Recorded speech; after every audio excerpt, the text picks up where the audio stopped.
Haleluya, puji nama Tuhan. Shalom Bapak Ibu Saudara yang dikasihi Tuhan. Shalom. Percaya kita dikasihi oleh Tuhan. Kita bersyukur pada pagi hari ini, sebab semua yang ada pada kita adalah kasih, oleh karena kasih karunia Tuhan. Baiklah, pada pagi hari ini mari kita merendahkan hati kita, memberi saat teduh sejenak bagi Tuhan. Boleh bertahta menaungi kita dengan kasih dan berkat-Nya yang melimpah. Kita awali ibadah kita berdoa. Terima kasih Tuhan, kami sungguh mengucap syukur untuk pagi hari yang indah ini Tuhan. Kami boleh merasakan betapa Engkau Allah tidak pernah meninggalkan kami berjalan sendirian. Terima kasih pagi hari ini Tuhan, kami boleh kembali datang kepadamu Tuhan. Kami mau naikkan segala ucapan syukur kami kepadamu, sebab Engkau Allah yang baik, sungguh teramat baik dalam hidup kami. Pagi ini Tuhan, izinkan kami Tuhan menaikkan segala puji-pujian kami. Bertahtalah di atas puji-pujian kami Tuhan pada pagi hari ini.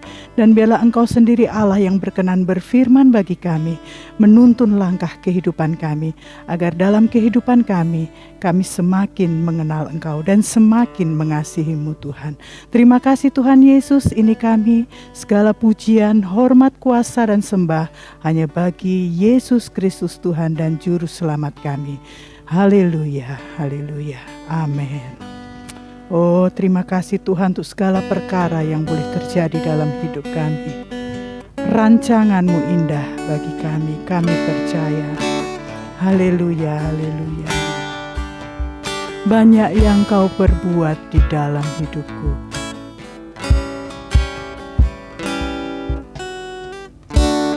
Banyak yang Kau perbuat di dalam hidupku. Rancangan indahmu terjadi di hidupku. Engkau Bapa yang mengerti segala yang ku perlu.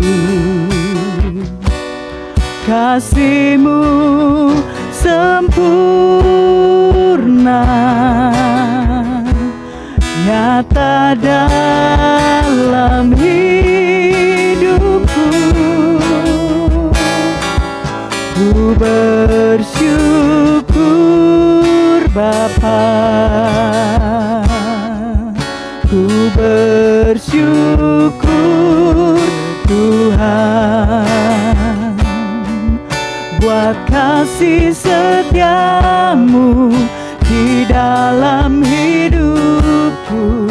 Ku bersyukur, kami bersyukur Tuhan. Ku bersyukur Bapa, kami bersyukur. Ku bersyukur Tuhan, buat kasih setia-Mu di dalam hidupku. Ku bersyukur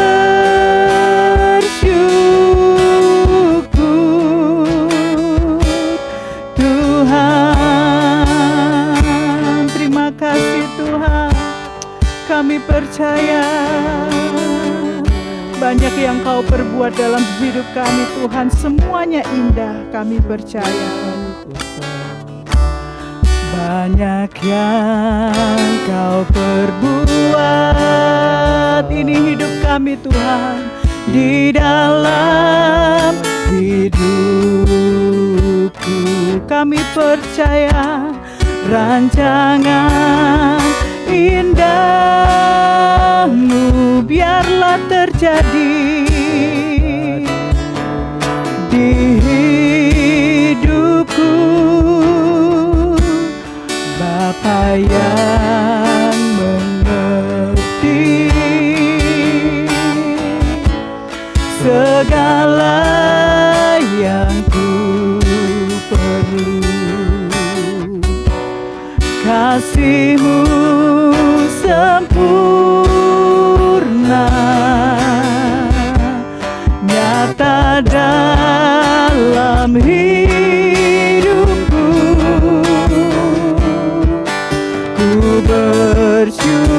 bersyukur Bapa,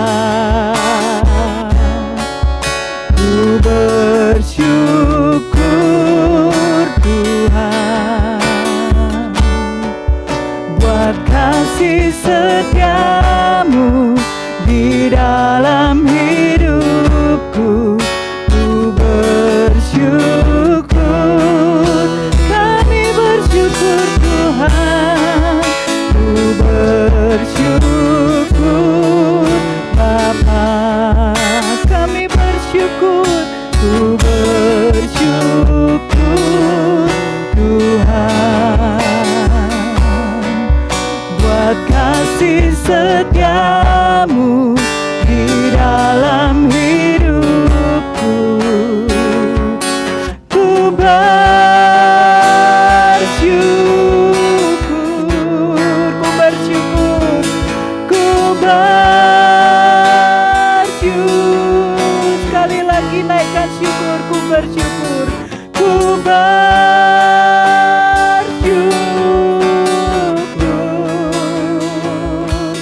Tuhan. Haleluya, haleluya. Terima kasih Tuhan.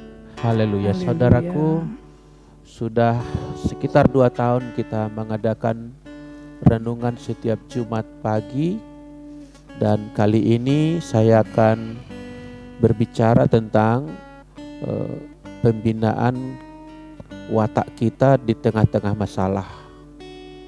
Pembinaan pastoral mengenai watak kita, sikap kita, perkataan kita, dan perbuatan kita, khususnya ketika berhadapan dengan masalah. Untuk itu mari kita berdoa. Terima kasih Tuhan, urapilah kami semua di pagi hari ini, urapi hamba-Mu yang berbicara, serta seluruhnya kami yang mengikuti ibadah ini Tuhan. Semuanya kami beroleh berkat Tuhan, pencerahan, penyingkapan kebenaran, dan impartasi kuasa firman-Mu kepada setiap kami. Kami siap mendengarkannya. Di dalam nama Yesus Kristus kami berdoa. Sama-sama kita katakan, amin. Puji nama Tuhan. Renungan kita saya berikan judul, sikap yang benar di tengah masalah. Jadi ada sikap yang benar, ada sikap yang salah. Sikap itu membedakan hasil yang diterima oleh orang yang berhadapan dengan masalah. Jika sikap kita salah, kita menambah masalah. Kalau sikap kita benar, kita akan melihat lewat masalah, kita melihat hal yang perkara yang besar, perkara yang mulia, kemenangan, keberhasilan menjadi milik kita. Ya, kita belajar khususnya dari apa yang dialami oleh Daud sebelum dia benar-benar memerintah di istana kerajaan Israel. Mari kita buka 1 Samuel pasal 30, karena pasal ini panjang sekali, ada 31 ayat, kita akan membaca beberapa saja. Dimulai dari ayat yang pertama, demikian. Ketika Daud serta orang-orangnya sampai ke Ziklag pada hari yang ketiga, artinya 3 hari perjalanan jauhnya, orang Amalek telah menyerbu tanah Negeb dan Ziklag. Ziklag telah dikalahkan oleh mereka dan dibakar habis. Ya, sebelum kita bisa menangkap sikap Daud di tengah-tengah masalah ini, saya rindu menunjukkan kepada kita masalah demi masalah yang bertubi-tubi. Apa yang sedang dihadapi Daud waktu itu? Saya sudah katakan masalahnya bertubi-tubi, bertumpuk-tumpuk. Pertama, sebetulnya dia sudah berada dalam masalah besar sejak dia mengalahkan Goliat. Dan Raja Saul cemburu, tidak terima, merasa tersaingi, merasa tidak aman, insecurity, sehingga dia justru mengejar Daud, ingin membunuhnya, ingin menghabisinya. Sehingga dalam keadaan tertentu Daud tidak bisa lagi mempunyai tempat yang aman, dia melarikan diri ke tanah Filistin. Nah, menghindari Saul itu, ia dan keluarganya serta orang-orang mengikuti dia mengungsi ke tanah Filistin. Di 1 Samuel 27 ayat 6 dapat kita temukan di sana, Raja Akis salah seorang raja dari tanah Filistin itu. Di sana ada banyak kerajaan-kerajaan kecil, salah satunya kerajaan yang dipimpin Akis. Akis ini percaya kepada Daud. Sebetulnya Israel dan Filistin juga berperang selalu. Tapi entah bagaimana, bagi Akis, Daud ini adalah orang yang dipercaya oleh dia, diberikan satu tempat namanya Ziklag di perbatasan Israel dengan Filistin. Itu diberikan kepada dia untuk menjadi suatu shelter, tempat yang aman, pengungsian bagi dia dan keluarganya dan orang-orang mengikuti dia. Bahkan Daud itu sendiri dijadikan perwira di bawah Raja Akis tadi. Jadi dia sudah berada dalam masalah sebetulnya. Tapi datang lagi masalah yang berlanjut. Di kemudian hari, rupa-rupanya kehadiran Daud di koloni mereka tanah Filistin mendatangkan kecemburuan atau mungkin merasa terancam juga para panglima-panglima di wilayah kerajaan-kerajaan kecil di sana. Maka para panglima-panglima perang mereka itu bersekongkol, bersepakat mempengaruhi raja-raja mereka dan menghasut para raja-raja itu untuk mengusir Daud. Daud ditandai sebagai yang berbahaya, tidak diperlukan, nanti bisa menjadi musuh dalam selimut gitu. Sehingga akhirnya diambil keputusan Daud ini harus diusir dari tanah Filistin. Dan dalam pengusiran itu dia kembali ke satu koloni yang diberikan tadi, ke tempat shelter tadi, ke Ziklag. Apa yang terjadi di sana? Ternyata ketika dia 3 hari perjalanan sampai di Ziklag, dia dapati kota itu sudah tinggal puing-puing. Hancur, telah dibakar habis. Dan ada informan yang memberitahu, keluarga dan istrinya, anak-anaknya, semua ditawan, harta benda mereka dibawa oleh orang Amalek ke negerinya setelah orang Amalek tadi menaklukkan wilayah Yehuda dan sebagian wilayah daripada Filistin tadi. Nah, apakah sudah cukup masalah Daud sampai di situ? Tambah lagi, saudaraku. Coba kita lihat ayat yang ke-6 ini. Ayat yang ke-6. Dan Daud sangat terjepit. Ya, sangat terjepit artinya susah sekali keberadaan dia. Besar sekali masalahnya. Kenapa lagi sangat terjepit? Karena rakyat mengatakan hendak melempari dia dengan batu. Seluruh rakyat itu telah pedih hati. Masing-masing karena anaknya laki-laki dan perempuan. Ya, sudah ditawan. Sehingga mereka merasa gara-gara Daud lah ini semua. Daud inilah biang kerok atau penyebab daripada tertawannya keluarga mereka dan keadaan sulit yang mereka hadapi sekarang. Kira-kira mungkin dulu Daud kami ikuti, kami percaya bersama kamu kami aman, tapi justru bersama kamu kami tidak aman gitu. Sehingga sekarang musuh bagi Daud bukan saja bangsa Amalek, bukan saja bangsa Filistin, tapi rakyatnya sendiri. Komplotan yang mengikuti dia. Saudaraku, di ayat yang kalimat terakhir di ayat 6 ini, tetapi Daud menguatkan kepercayaannya kepada Tuhan Allahnya. Jadi kita masuk kepada apa yang dilakukan oleh Daud di tengah masalah bertubi-tubi yang menimpanya. Tadi sudah kita kenal di situ bahwa dia berkata, ayat ini menulis, tetapi Daud menguatkan kepercayaannya. Sebelum ke sana masih ada satu penting di ayat keempat ditulis di sini. Lalu menangislah Daud dan rakyat yang bersama-sama dengan dia itu dengan nyaring. Saudara bayangkan nangis yang nyaring itu gimana ya? Itu dalam keadaan masalah yang berat itu. Mereka melarikan diri dari kejaran Filistin. Tempat pengungsian mereka sudah terbakar habis, menangis dengan nyaring, bahkan dikatakan di sini sampai mereka tidak kuat lagi menangis.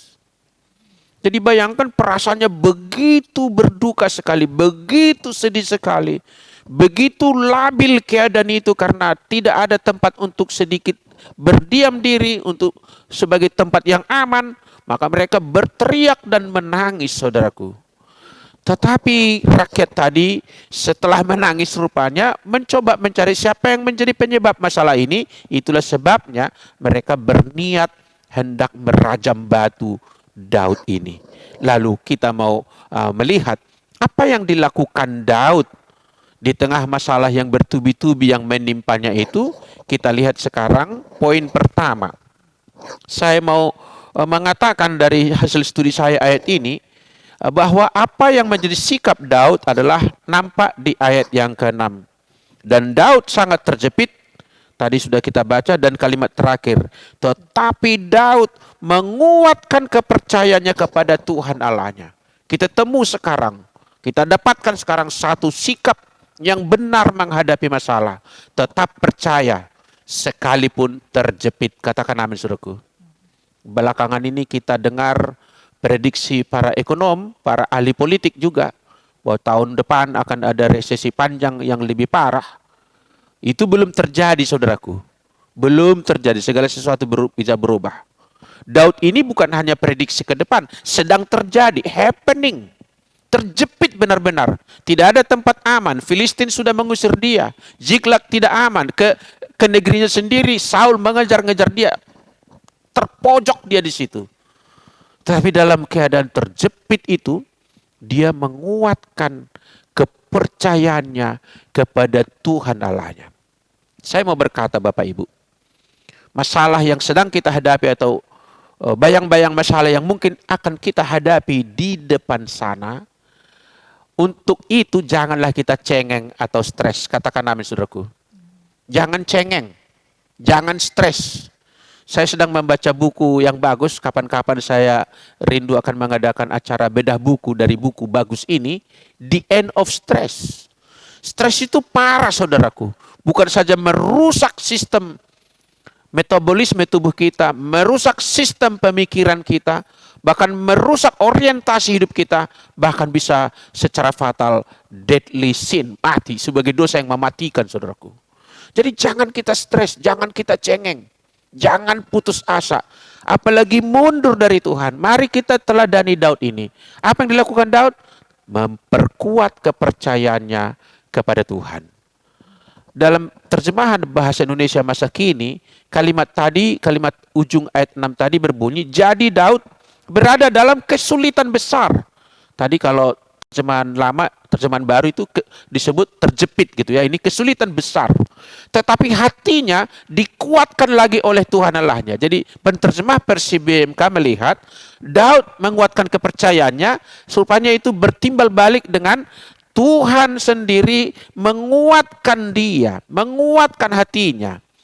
Berarti yang dikerjakan Daud adalah mendatangi Tuhan, dari Tuhan menyambut dengan memberikan energi baru, memberikan janji baru, meneguhkan apa yang telah pernah dijanjikan dia. Jadi tetaplah percaya, sebab Tuhan Allah tidak akan membiarkan kita lemah. Dia akan datang untuk menguatkan hati kita, menguatkan hati percaya kita. Katakan amin. Yang kedua, apa yang menjadi sikap Daud di tengah masalah sampai disebut tadi dia sangat terjepit? Yang saya temukan adalah dia tetap bertanya pada Tuhan. Apa pentingnya bertanya kepada Tuhan, saudaraku? Begini, ada banyak orang ketika ada masalah lalu segera dia memikirkan jalan keluar, solusi yang mungkin dibayangkan dia akan dapat dilakukan. Lalu kemudian sebagai embel-embel mencari stempel kepada hal yang rohani dengan berdoa, Tuhan sertailah aku di jalanku ini. Jalanlah bersama dengan aku gitu. Aku yang mana? Aku yang punya pikiran ini. Aku yang punya rencana ini. Aku yang punya jalan ini. Jadi aku mau jalan, tolong Tuhan sertai aku. Tapi Daud tidak demikian. Sebelum berjalan, dia bertanya kepada Tuhan. Jadi Tuhan yang menentukan jalannya. Bukan Daud yang menentukan, lalu Tuhan mengikutinya. Ayat 8 coba kita lihat. Kemudian bertanyalah Daud kepada Tuhan, katanya, haruskah aku mengejar gerombolan itu? Akan dapatkah mereka kususul dan seterusnya? Sebetulnya boleh dibilang Daud ini berpengalaman perang, pernah mengalahkan Goliat, sudah sangat makan asam garam dalam suasana-suasana yang berat seperti ini. Tetapi dia tetap bertanya kepada Tuhan. Apa artinya, saudaraku? Memang orang bijak berkata, pengalaman adalah guru yang berharga, guru yang penting. Tetapi orang percaya, sekalipun punya pengalaman, tidak mengandalkan pengalaman itu. Katakan amin. Jangan karena kita udah merasa mampu, mempunyai keterampilan, mempunyai keahlian, mempunyai kapasitas yang ada pada diri kita, lalu kita balik posisinya, Tuhan ikuti saya, bela saya. Tidak demikian. Daud malah meminta, Tuhan apa yang harus kukerjakan? Bagaimana pendapatmu? Haruskah aku mengejar mereka itu? Akan bisakah aku susul mereka? Dia minta petunjuk Tuhan. Dan Tuhan berkata, kejarlah, engkau pasti akan mendapatkannya. Kalau Tuhan yang berkata, Tuhan yang memberikan petunjuk, petunjuk itu adalah sebuah kepastian, katakan amin. Tetapi kalau pikiran kita yang kita bawa, itu spekulasi, belum tentu. Jangan juga kita katakan, tapi dulu cara itu benar, cara itu pernah kulakukan. Ya, setiap kasus ada petunjuk Tuhan. Supaya setiap waktu kita tetap mengandalkan Dia. Tidak boleh di-copy paste cara lama, itu tidak ada kepastian bahwa itu cara itu akan efektif pada kasus baru yang sedang kita hadapi. Haleluya saudaraku. Tetap bertanya pada Tuhan. Bagaimana bertanya kepada Tuhan? Ya berbicara. Bisa di dalam doa, bisa di dalam renungan di dalam pikiran kita. Pokoknya kita sedang mencari suatu petunjuk, suatu bahasa Arab, hidayah dari Tuhan. Suatu pencerahan dari Tuhan, suatu penerangan termasuk penerangan terhadap firman Allah dalam Alkitab yang kita baca itu. Suatu iluminasi dalam bahasa teologi, kita butuh Dia. Kita nggak bisa mengandalkan pikiran kita untuk memahami kehendak Allah sekedar membaca Alkitab. Kita butuh terang dari Dia. Kita butuh Dialah yang menginspirasi penulisan Alkitab. Dia pula yang dapat memberikan pemaknaan dan penafsiran yang setepatnya terhadap apa yang disabdakan Dia melalui tulisan itu. Penting sekali bagi kita untuk bertanya kepada Tuhan. Bertanya kepada Tuhan artinya, kuserahkan kepada Tuhan akan apa yang akan aku kerjakan. Aku minta apa pendapat Dia tentang apa yang sedang situasi yang kuhadapi ini. Artinya Allah yang lebih tahu dari saya. Allah lebih berkuasa dari saya. Aku mau mengikuti Dia sehingga tibalah kita pada satu kesimpulan nanti karenanya. Kalau Tuhan berpetunjuk, taatlah kita. Ada kalimat penting yang selalu saya gemakan, ketaatan berada di atas segala-galanya. Obedience above all things. Ini kalimat khas saya. Ketaatan kepada Tuhan. Kepada apa? Kepada petunjuknya. Dia berkata, kejarlah kau akan mendapat, katanya. Dia lakukan itu karena petunjuk Tuhan tidak bisa meleset. Boleh kita mencari pertimbangan ahli ekonomi, boleh. Tapi itu bukan segala-galanya bagi kita. Kita butuh Tuhan yang menguatkan hati kita. Kita butuh Tuhan yang memberikan petunjuk dan perintah kepada kita. Amin, saudaraku. Poin yang ketiga. Bagaimana Daud di tengah masalah yang bertubi-tubi tadi. Yang ketiga ini menarik sekali. Coba kita lihat ayat yang ke-11. Ayat 11 begini. Sementara mereka mengejar bangsa Amalek tadi ya. Kemudian mereka menemui seorang Mesir di padang lalu membawanya kepada Daud. Jadi tentara-tentaranya Daud menemukan seorang yang tergeletak di jalan. Orang Mesir. Mereka memberi dia roti lalu makanlah ia. Kemudian mereka memberi dia minum air. Dan memberikannya kepada sepotong kue ara dan 2 buah kue kismis. Dan setelah dimakannya, ia segar kembali. Berarti dia sudah hampir pingsan barangkali. Sebab ia tidak makan dan minum selama 3 hari 3 malam. Ditinggalkan oleh komplotan pasukan daripada Amalek itu. Kemudian bertanya Daud kepadanya, budak siapakah engkau dan dari manakah engkau? Jawabnya, aku ini seorang pemuda Mesir, budak kepunyaan seorang Amalek. Jadi dia menjadi pembantu di bangsa Amalek. Tuanku meninggalkan aku karena 3 hari yang lalu aku jatuh sakit. Mungkin dianggap ini tidak ada gunanya lagi nih menambah beban ini. Lalu terbengkalai, mudah-mudahan kamu mati begitu saja. Dan dari belakang Daud mengejar bangsa Filistin menemukan orang yang sedang pingsan ini. Apa yang dilakukan Daud di sana? Dia memberi kue kismis. Dia memberi kue ara, dia memberikan minuman, dia memberi perhatian, dia memberi penghargaan, dia memberikan kemanusiaan kepada orang ini, dia memberikan attention kepada orang ini. Padahal dia sendiri sedang dalam kesulitan. Nah, ini poinnya. Ini poinnya. Banyak orang, saudaraku, menjadi self-centris, berpusat pada diri sendiri, atau mengasihani diri sendiri. Oleh karena banyak masalah-masalah yang sedang dihadapi dia. Seolah-olah boro-boro mikirin orang, aku sendiri banyak bebanku. Boro-boro menolong orang, aku sendiri banyak kebutuhanku. Menjadi ego gitu ya. Menjadi mengasihani diri sendiri, mementingkan diri sendiri, melupakan orang lain yang diizinkan Tuhan ada mampir di dalam kehidupannya. Tetapi Daud, sekalipun punya masalah, dia tetap memberikan perhatian kepada orang lain. Saya teringat kepada Yesus kita itu. Dia sedang berdarah-darah di atas kayu salib. Masih sempat mengkonseling penjahat yang di sampingnya itu. Orang itu berkata, kalau kelak engkau datang, ingatlah akan aku. Terjadi percakapan, saudaraku. Padahal dia sedang berdarah-darah menuju mati. Dan Yesus mengunjungi kalimat percakapan pendek mereka itu berkata, hari ini kau bersamaku di Firdaus.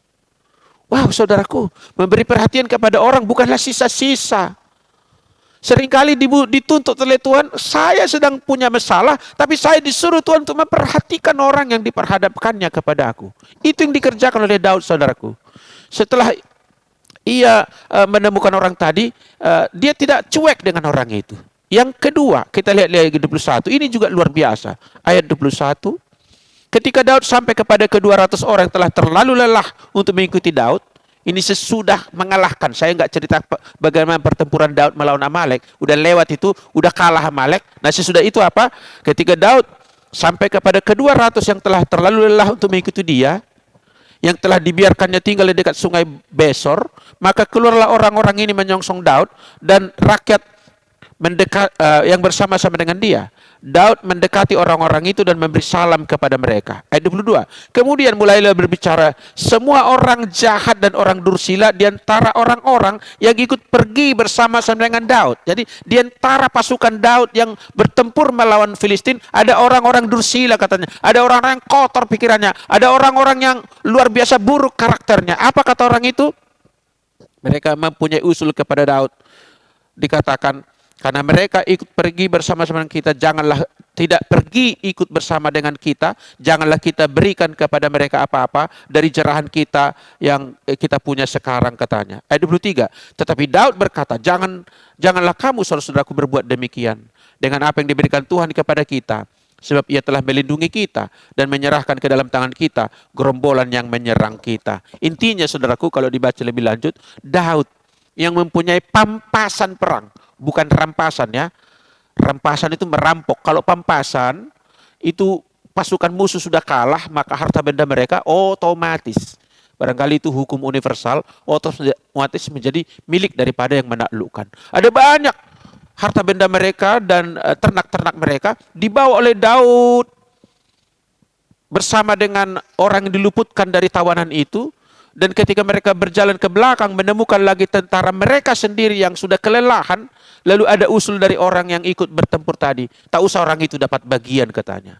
Tapi Daud memberikan perhatian kepada orang itu, memberikan porsi kepada orang itu, memberikan bagian yang menjadi milik mereka. Bahkan dia berkata, bagian dari orang yang maju berperang, sama seperti itu juga ada bagian bagi orang yang tidak ikut berperang, yang menjaga barang, yang kelelahan, yang sakit.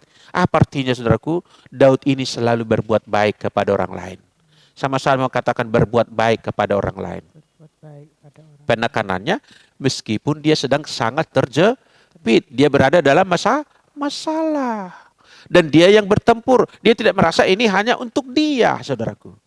Jadi saya mau berkata, saudaraku, ketika ada masalah, jangan kurangi perhatianmu kepada orang lain. Seringkali kita mengurusi orang lain, Tuhan sendiri mengurusi dengan caranya masalah yang sedang kita hadapi. Slide terakhir, saudaraku.